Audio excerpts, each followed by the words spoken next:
Hello, ladies and gentlemen, welcome back to the show. This is Jenganjel. Now, you understand the protocol here that any other time we have a woman on board, that woman must be looking for a man.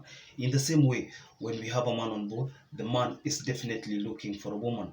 But because again we have a woman, I will tell you the kind of man she is looking for.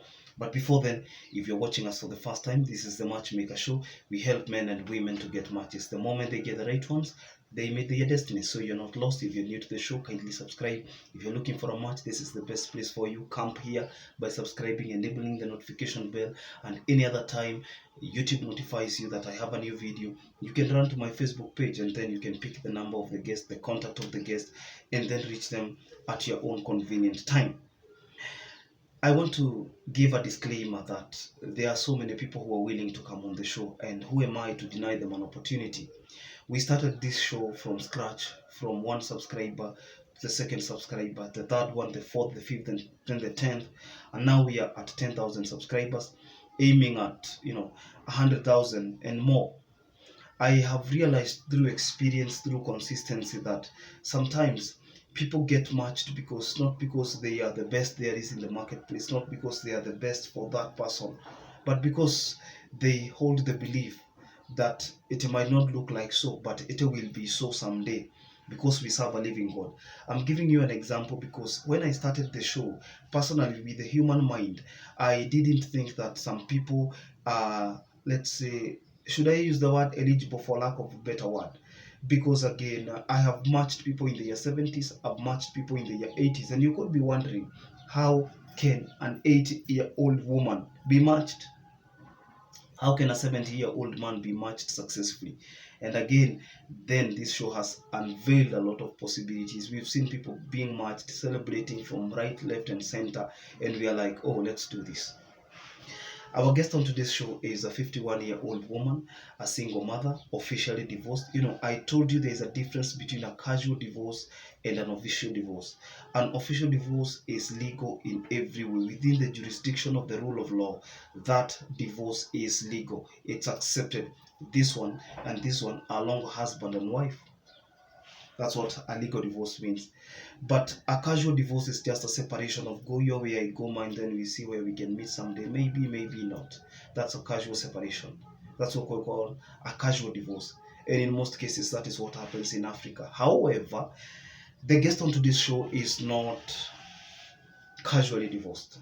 She is legally divorced. Within the jurisdiction of the rule of law, she is separated legally from the then husband, now the ex-husband, who moved on with his life. There are no strings attached. She's a mother of three boys, and she's doing fine. She's a businesswoman. Again, she's coming from Kiambu County, and she's looking for this man she works in Nairobi. She has a business in Nairobi. She's looking for this man who is capable of carrying over with the mantle of leadership, because family is about leadership. How we start determines how we proceed. How we begin determines how we end, isn't it? And there is always this idea of, once I get separated, once I get divorced, I'm done. This is not what the show is all about. This show is about giving hope, inspiring hope that you know what, you're not badly off.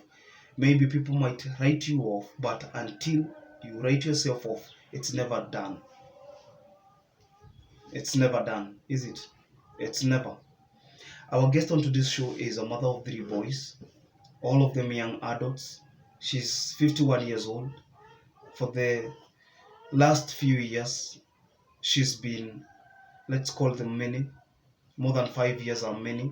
If you're single and you are legally divorced, that means you've healed, you've moved on. There are no strings attached with your ex, and there is no way, absolutely no way, you're going back together. If there was a legal tussle, if there was anything to share about property, done and dusted. Nothing more, nothing less.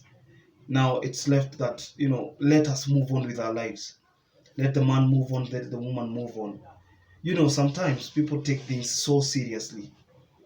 Some things are not as serious as they look, and others are not as casual as they look. They might be more serious. There's more than meets the eye. For example, imagine, what can you tell a woman who has been legally divorced at the age of 30 that she cannot get married again. She's just lived a quarter of her life, supposing that God will give her 100 years. Are you telling me that that woman does not have a right to be happy?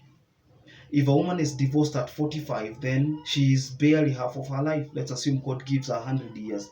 Are you telling me that more than half of her life, if she admires, if she's burning with passion to get a husband, to get somebody who can love her from the bottom of his heart, are you telling me that woman is not supposed to be matched?